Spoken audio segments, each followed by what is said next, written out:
Venemaa on tegemas oma viimaste aastate kõige olulisemat otsust, kindlasti alates 2022 aasta sügisest ja võib-olla isegi alates esialgsest otsusest alustada täiemahulist sissetungi Ukrainasse sama aasta veebruaris. tõepoolest, Kreml peab otsustama, kas mobiliseerida palju suurem vägi, et sundkorras Ukrainasse saata. Või vähemalt nii väidab Kiiev, et juhtub juba 2 kuu pärast. Mobilisatsiooni edukas läbiviimine kindlustab Venemaa nõrku kohti rindeliinil, võimaldab Venemaal teistes rindelõikudes edasi liikuda ja võib-olla isegi avada uue rünnakusuuna. Ebaõnnestunud teostus jätab Venemaa parimal juhul majanduslikult halvatuks ja halvimal juhul võib see viia Vladimiri Putini võimult kukutamiseni.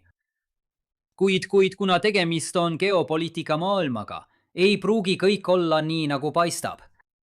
Seetõttu peame täna süvenema poliitilis-sõjalisse strateegiasse ja selles valdkonnas tekkivatesse desinformatsioonikampaaniatesse.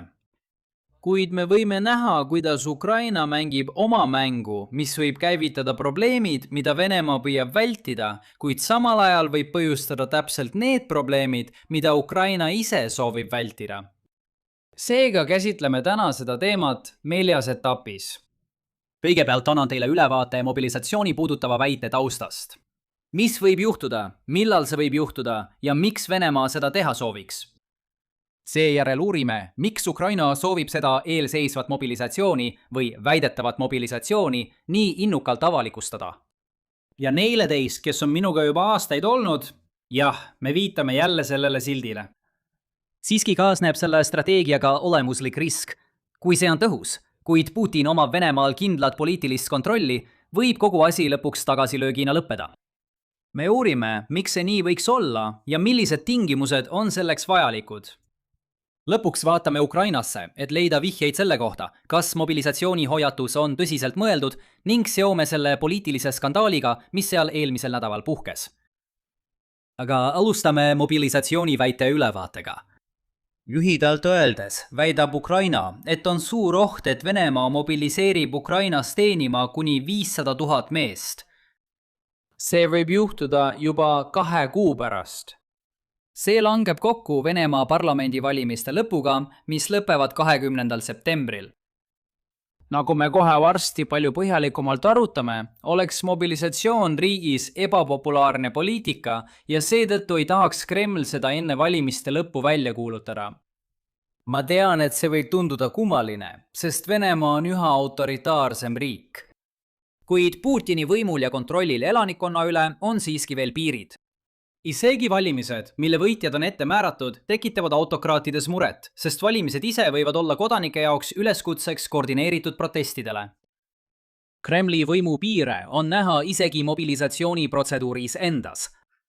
Ma ütlesin hetk tagasi, et need sõdurid mobiliseeritakse Ukrainasse. Tegelikult, vastavalt Vene seadustele, mobiliseeritakse nad Venemaa Föderatsiooni territooriumile, mis lihtsalt juhtus varem olema Ukraina ala enne, kui allkirjad pandi nendele lehekülgedele, mida te praegu vaatate. See on Vene ajateenistuse omapära, kus seaduse järgi neid sõdureid saab lähetada ainult Venemaa territooriumi kaitsma. Mis puutub asukohta, siis Ukraina hoiatab, et osa neist suundub kohe pärast mobiliseerimist 2 nädala jooksul idarindele. See oleks ilmselt lõunaosas, kus Venemaa on juba mitu kuud olnud kaitses tänu Ukraina rünnakutele Venemaa logistika pihta selles piirkonnas. Mis puudutab ülejäänuid, kes saavad rohkem väljaõpet, siis nende jaoks oleks lihtne minna põhjarindele, et kiiremini Harkivi poole suruda. Loomingulisem lähenemine, mis nõuaks mõningaid muudatusi föderatsiooni seadustes, oleks saata nad looma uut rinnet Valgevenest lõuna poole, Kiievi suunas. Tead küll, sest eelmine kord toimis see ju nii hästi. Viimane välja pakutud võimalus, mis nõuaks veelgi vabamalt välja mõeldud uusi seadusi, oleks rünnata Balti riike. Võib-olla märkasid mu skeptilisust selle viimase suhtes. Arvestades kogu sellel teemal tehtud kajastust, peaksime veidi aega pühendama väite usaldusväärsuse arutamisele. Nii et, kas see on tõsi? Te märkate, et see lugu ei ole veel peavoolumeediasse jõudnud, mis viitab sellele, et siin on teatav skepsis olemas. Selle asemel tõid teema fookusesse piirkondlikult huvitatud väljaanded nagu Kiev Post ja sõjalisele temaatikale keskenduvad väljaanded nagu War on the Rocks. Ma tean seda tänu sellele, et Ground News on taas tänase video sponsor. Lisaks pelgalt kajastuse ulatuse ja väljaannete kallutatuse jälgimisele toob Ground Newsi pimeala funktsioon esile ka lood, millest kumbki poliitilise lõhe pool ilma jääb. Näiteks parempoolsed jätsid tähelepanuta uue Briti peaministri telefonikõne Zelenskiga ja vasakpoolsed eirasid seda, kui palju Iraan eksportis naftat vaherahu ajal, mis tegelikult polnudki vaherahu. Ja minnes aadressile ground.news/lines või skaneerides ekraani olevat QR-koodi, saad Vantage'i plaani 40% soodsamalt, mis annab sulle ligipääsu kõigile neile funktsioonidele ja veelgi enamale. Suur tänu veel kord Ground Newsile tänase video toetamise eest. Olgu, tagasi põhiküsimuse juurde. Kas need väited on tõesed? Võib-olla, aga need väited ise ei kalluta mu arvamust kummaski suunas. Meil on taas kord olukord, kus on parem mitte kuulata, mida juhid räägivad. Oletame korraks, et need väited on tõesed ja et septembri lõpus annab Kreml käsu mobilisatsiooniks. Ukraina tahaks teha selle Venemaale võimalikult raskeks, mis tähendab, et võimalikult paljud vene mehed peaksid olema Venemaast võimalikult kaugel. Need avalikud avaldused toimivad hoiatustena neile, keda see võib puudutada. Nad peavad oma põgenemisplaanid juba praegu valmis seadma või ennetavalt riigist lahkuma, et neid ei tabaks ootamatus. Vahetame korraks vaatenurka. Kremlile on mobiliseerimise selgeks miinuseks see, kui suurt majanduslikku segadust see põhjustaks. Ja, tehniliselt ei maksaks enam vabatahtlike teenistuslepingute eest, nii et see võib föderaaleelarves paista kokkuhoiuna. Aga need 500 000 inimest ei tööta ega panusta enam äkitselt majandusse. Kõik, kelle töö sõltub nende inimeste tööst, leiavad end samuti raskustes olevat. Ja valitsus peab ikkagi varustama ja relvastama kõik need uued sõdurid. Lühiajaliselt võib sundmobilisatsioon olla odavam kui lepinguliste palkade tõstmine, kuid sellega kaasnevad tõsised pikaajalised majanduslikud puudused. Teine puudus, millest räägime kohe põhjalikumalt, on poliitiline ebastabiilsus, mida sunniviisilised lähetused põhjustaksid. Protessid tänavatel, ohud olemasolevale režiimile ja nii edasi. Kui teil on raskusi piisavalt meeste värbamisega vabatahtlike lepingutega, hoolimata tohututest rahalistest pakkumistest, mis on keskmise venelase jaoks suured, siis see ütleb nii mõndagi selle kohta, kui väga need inimesed ei taha Ukrainasse minna.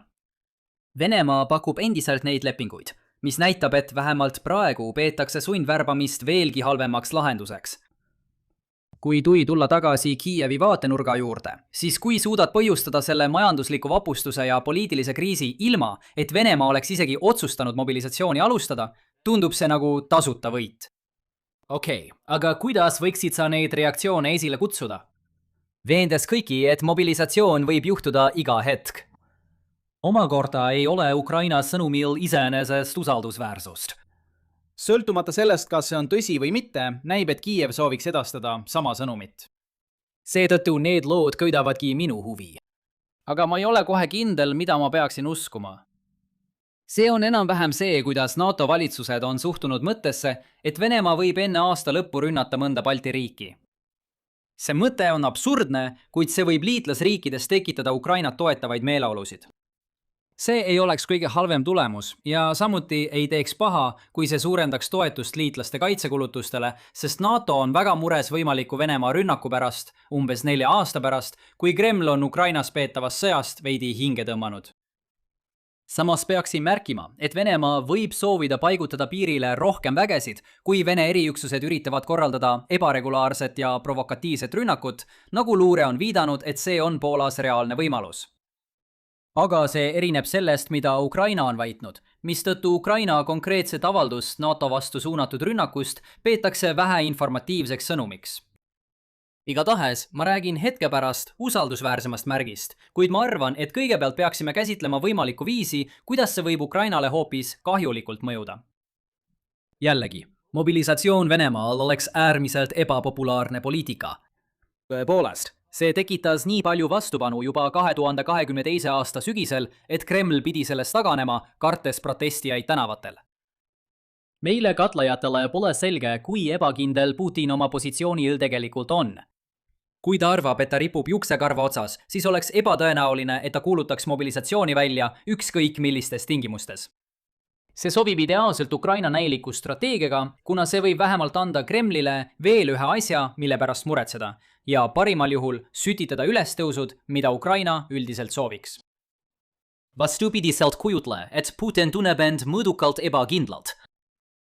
Putin, kes tõesti tahab sõda Ukrainas võita, võib leida mobilisatsiooni ahvatlevana. Puuduseks on aga see, et riigi majanduslik kahju ning mõõdukas risk, et keegi sunnib teda ametist lahkuma, kasvavad. Kas sa näed, kuhu see viib? Oletame, et Ukraina hoiatused tabavad tavaliste venelaste valusat närvi. Need, kes saavad, põgenevad. Need, kes ei saa, hakkavad protestima. Mõtle uuesti sellele, mis takistab Kremlit mobiliseerimast. See oli esiteks majanduslik kahju riigile. Aga osa sellest on juba juhtunud. See oli teiseks poliitiline ebastabiilsus. Aga nüüd on meeleavaldajad juba väljas. Kremli teab nüüd üsna hästi, kui suure ohu nad režiimile kujutavad. On võimalik, et Kreml arvab nüüd, et mobiliseerimine on praegu seda väärt, kuigi alguses see nii ei olnud. Ukraina põhjustab tegelikult ise selle probleemi, mida ta püüab piirata. Ma ei tea, kui mugavalt Vladimir Putin end praegu tunneb. Ma olen varem väljendanud oma skepsist selle suhtes, et Vladimir Putin vaevu hoiab võimust kinni ja et ta peab meeleheitlikult Ukrainas sündmuste käiku enda kasuks pöörama, et poliitiliselt ellu jääda. Kui üldse midagi, siis Venemaa oligarhid hingaksid sõja lõppedes suure kergendusega, sest nad saaksid taas raha teenima hakata.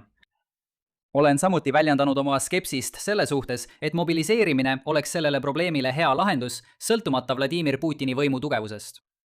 Jällegi, selle olukorra majanduslik pool on lihtsalt kohutav.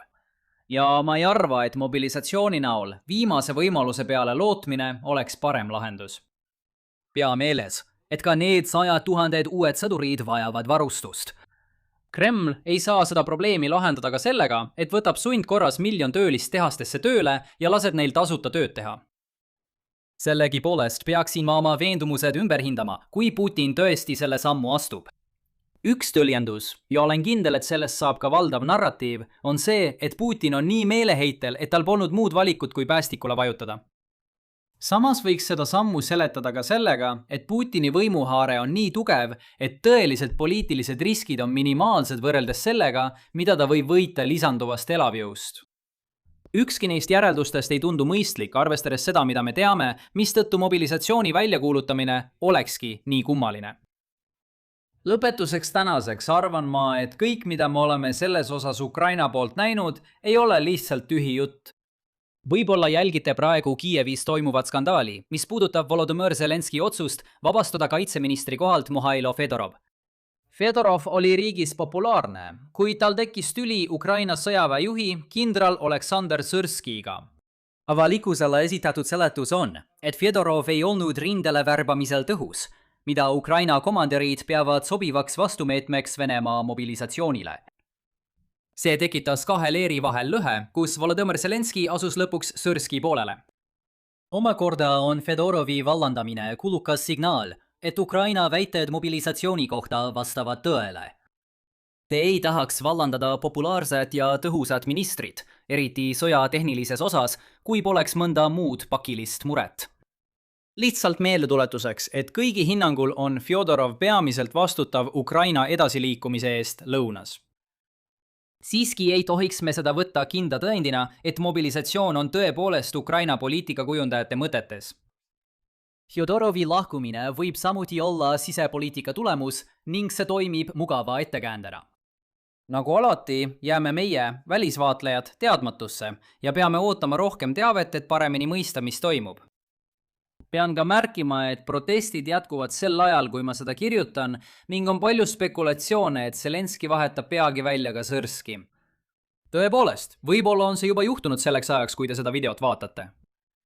Kui see nii on, siis ma ei arva, et see muudaks seda, kuidas me peaksime eelpool toodud kuluka signaali andmise argumenti tõlgendama. see on Zelenski administratsioon, kes püüab kahjusid piirata, olles oluliselt avahinnanud Fjodorovi populaarsust, isegi kui riigi julgeolekujõudude seas valitseb arvamus, et Ukraina peab rakendama jõulisemaid ennetavaid meetmeid. Niisiis, mis on meie tänased peamised järeldused? Ukraina on veendunud, et Venemaa kavatseb tõsimeeli mobiliseerida. On olemas märkimisväärsed stiimulid Ukraina tegeliku luureinfo moonutamiseks selle teema osas, mistõttu peaksime vaatama ka muid märke. Praegused kabinetimuudatused annavad selles osas mõningast aimu, kuid midagi kindlat ei ole. Ja on teatud oht, et see kõik pöördub Ukraina kahjuks tagasi. Tänan veel kord Ground Newsi tänase video toetamise eest. Minge aadressile ground.news/lines-on-maps või skannige oma ekraanil olevat QR-koodi, et saada Vantage plaanilt suurepärane 40% soodustust. Samal ajal võite minna minu teisele kanalile, et vaadata seotud videot, kus ma püüan selgitada väiteid, et Vene sõdurid elavad rindel vaid 30 minutit. Ja kui teile tänane video meeldis, siis palun pange like, jagage ja tellige kanal ning William Spaniel näeb teid homme. Hoidke end!